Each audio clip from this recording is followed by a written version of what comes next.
2020 नि 27 जानुवारियावनो BTC खौ दानदों अफिसियेलि दानखाबाय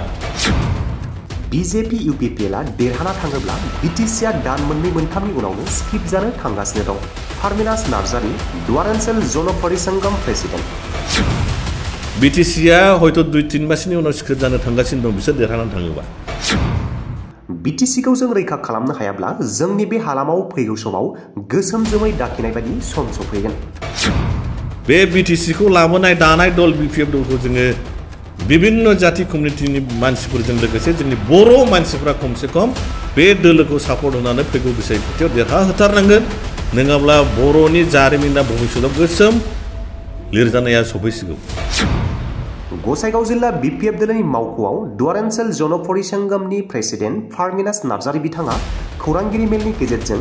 BJP आरो UPPL दोलोनि सायाव गोख्रों अजद दिखाङो आरो फैगौ लकसभा बिसायख'थियाव BPF दोलोखौनो हेफाजाब होगोन होनना बुंथियो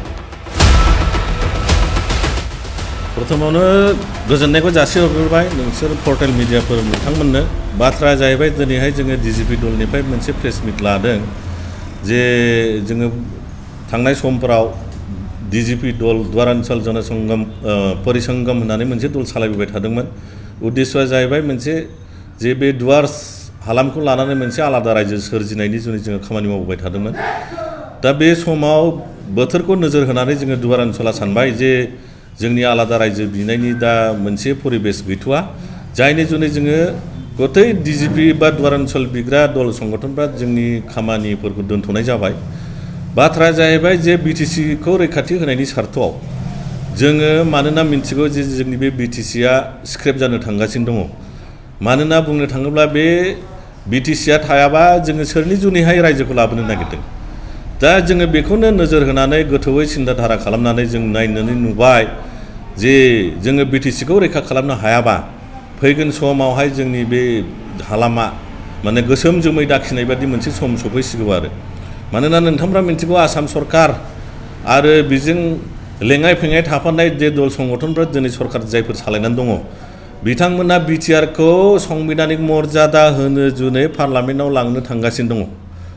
बिनि मानिया मा जाखो बिनि मानिया बेनो जाहैबाय जे BTR जुदि संबिधानिक मर्यादा मोनोबा जोंनि जे मोनखानाय BTC 2003 आव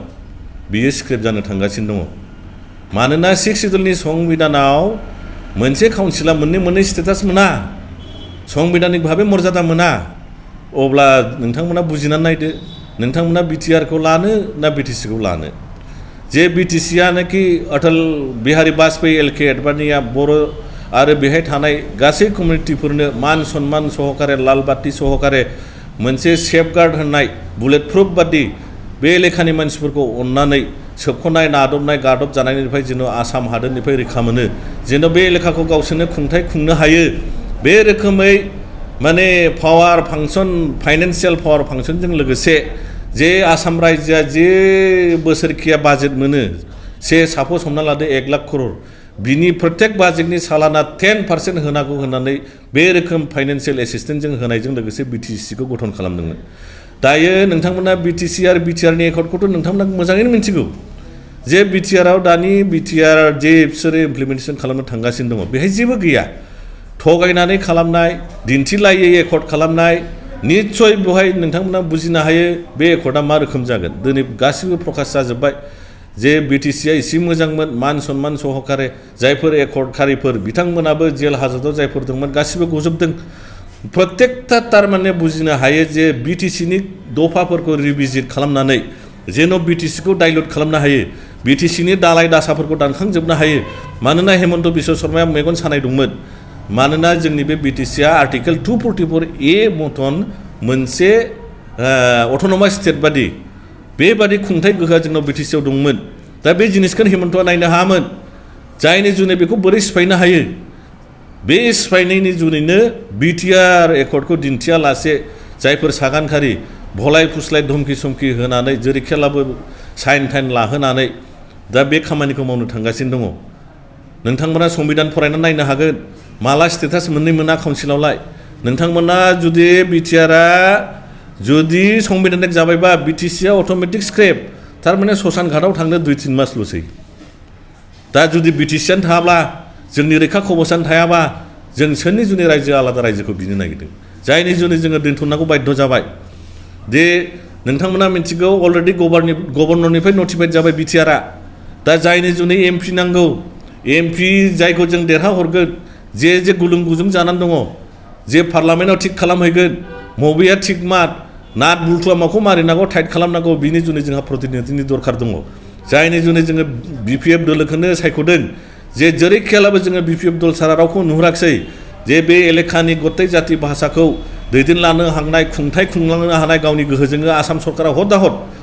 हा सेन्ट्रेल फान्ड नाना रोखोम प्रजेक्ट प्रप'जाल गासै एस्टिमेट गासिबो जोंनो बिटिसिआनो मावनो हायोमोन साख्रि बाख्रिनिफ्राय लानानै डिपार्टमेन्ट लांफिननाय खामानिया जाजोब्बाय गासिबो अब्ला जोंनावलाय माथो दंबावो जेबोआनो गैला बुंनो थाङोब्ला नौनोगोर दुवार सालामाव नौनोगोर होननाय दंमोन सिखना जोहोलावा बे एलेखाखौ सालायोमोन मा घटना जादों मिथिगौ नोंथांमोना गोथां जारिमिन बेफोरखौ बिजिरनानै नाय आहमफोर फैनायनि सिगांनो बे दुवार सालामखौहाय हा 12 जन चिफटेन्स बिदा फंबायनि हावरिया मेस बिसोरो गासै मिलायनानै सालायलायोमोन जेब्लानाखि ब्रिटिशआ फैयो 1865 आव दुवार वार जायो बे जानाय समाव सिखना जोहोलावा सानबाय जोङो बे हालामखौ जों जेरैखियालाबो रैखाथि खालामथारनांगोन माखासेया थांबाय हावरिया मेसनि बंस'आ बिसु सिसुमोना फरेनारफोरजों ब्रिटिशफोरजों लोगो जाबाय थारमाने बे एलेखाया भुटाननि खबजाव थांदोंब्लाबो 1700 ख्रीष्टाब्दआव बे एलेखाखौ भुटाना डाइरेक्ट खुङामोन भुटान सुजारेन्टिनि गाहायाव त्रिबुटारि स्टेट होनोमोन बे त्रिबुटारि स्टेटनि दैदेनगिरि दलपति सेनापतिखौ होनोमोन चिफटेन्स हा बिथांमोनानो खुङोमोन बे खुंनाय एलेखाखौहाय लाखिनो जुनैहाय नोङो सिखना जोहोलावा ब्रिटिशफोरजों नांदों दाना बे जुद्धआव मा जादों मिथिगौ बिदा फंबायसो नांनानै स्रां ब्रिटिशफ्रा सासेबो थैयाखै दा जोंनिबो सेम हेमन्त शर्मा जाहैबाय ब्रिटिशनि गभर्नर बियो हमना लादो जोंनि माखासे मानसिया जोङो हेमन्त बादि ब्रिटिश रुल खालामग्रा बादि प्रलबनखारि जे हेमन्त बिश्व शर्मा बिजों लोगो जानानै दङ दा दल मोनसेया दङ बिटिसिखौ जेरैखियाबो लाखिथारनांगौ मानोना बे एलेखाखौ जों खुंबोखानाय खुंथाय हायो जोङो मानो जोङो मालायनि गोहोजों जों बोरै खुंजानो नोंथांमोननि न'खरखौ मा हेमन्त बिश्व शर्माया सिबना होफैयो सिस्ला नोंथांनि फुख्रि नांगौ दैखर नांगौ माबा नांगौ जानाय लोंनाय बेखौ मा आसाम सरकारासो नायना होयो नामा नोंथांनि न'आव होआ जोंनि खुंथायजों जों खुंनो हायोब्ला जों बबे जायगायाव बान्दा कबि गायनांगौ खान्थाल बिफां गायनांगौ थाइजौ बिफां गायनांगौ बेखिनि खुंथाय गोहोआ जोंनाव दङ आरो बे गोदोनिफ्रायनो दं जायनि जुनै एलके एडभानि अटल बिहारी बाजपेयी मोना बे लेखाखौ आसामनि नादबनाय गादबनाय सौख'जानाय ट्राइबेल एरिया मेजरिटिखौ 6 सिडुल लाथोंसै होननानै बे जिनिसखौ मावनानै होदोंमोन दा बेफोरखौ गासैखौबो मेगन सानानै मानोना जोंनि स्टेटासफ्रा चिफ मिनिस्टार बादि चिफ होनोमोन केबिनेट पर्यायनि स्टेटासमोन लाल बाथि गोजा दिनै बुरो बहाथो लाल बाथि नुयो स्रां जेबो गैला डिसि एसपिखौनो सार होनलाहैयोनो दाना बे रोखोम जानानै जोंनि परिस्थितिया फैबाय जायनि जुनैनो जोङो बिटिसिखौ जेरैखियालाबो बासायनांगोन बुंनो थाङोब्ला फैगौ बिसायख'थिनि प्रत्येकता बिसायख'थियाव जोङो देरहानांगोन हाग्रामा सारखौ बिपिएफ दलखौ मानो लायाखै 17ता देरहाखांनायनि उनावबो मानोना हाग्रामा सारनि दलखौ लायोब्ला बिटिसिखौ स्क्रेप खालामनो हाया जायनि जुनै 17ता देरहाखांनायनि उनावबो बिसोरो बिपिएफजों एलायन्स थासेयावबो स्टेट सेन्ट्रेलाव नोंसोरजों एलायन्स गैया होननानै लाना खारलाबायनानै बिसोरो हाइजेक सरकार दा सलायनानै दङ मानोना बिटिआरखौ जेरैखियालाबो इमप्लिमेन्टेसन खालामनानै जोंनि जे बे ट्राइबेल उद्दिसित एलेखा बेयाव जे माने फास्टेस्ट ग्रयिं मोनसे काउन्सिल जानो थांगासिनो दङ बेखौ धुलिसात खालामनो हायो आसामनि सिङाव हान्थु गराय नांफिनो जायनि जुनै जोङो होनदों जोंनि सार्थ जोंनि आलादा रायजो बिनायखौ दोनथ'नानै दिनैनि दिनाव जोङो बिटिसिखौ नुहुरबाय खबरस्थानाव खालि लांनानै फबैनो दरखारसै बेनि प्लान पलिसिया सिगांनिफ्रायनो बानायखानायमोन 2020नि 27 जानुवारियावनो बिटिसिखौ दानदों अफिसियेलि दानखाबाय दा बेखौ खालि मोगथाङाव ससानखलाव लांनानै दिनैनिफ्राय बिटिसि गैला होननोल' बाखिसै जुदि बिटिआरआ संबिधानिक भाबै मर्यादा मोनबोयोबा माखि नोंथाङा हारसिंनो नार्जारी बसुमतारी मोसाहारि टाइटेल मोनजोबो स्टेटास संबिधानिक होमब्ला 6 सिडुलावबो बे रोखोम गैया जिखुनु नों सिडुल मोनसे काउन्सिलखौ लानांगोन जुदि बिटिआरआ संबिधानिक जायोब्ला नोङो बिटिसि 2003आव मोननायखौ गारनांगोन जेरखम बिजिसिआ फुराना जाबाय बिटिसिआबो फुराना जानोसै जायोब्ला जोंनाव मा थाबावगोन जोंखौ लिखित भावे फिरि फिरि दास आसामनि सिङाव दास दासि जानायनि जोंखौ बे परिबेसाव लानानै थांबाय जे नोंथांमोना मिथिगौ सासे इउटुबारा दाखालि मोनसे घटना जादों तामुलपुरनि हाई सेकेन्डारि स्कुलाव एसामिस भाषासो गोजौआवनो गाहायावसो बर' बिनि उनाव इंलिश थारमाने बर'खौ लिराब्ला दाबिद मानो जानो मोन्दों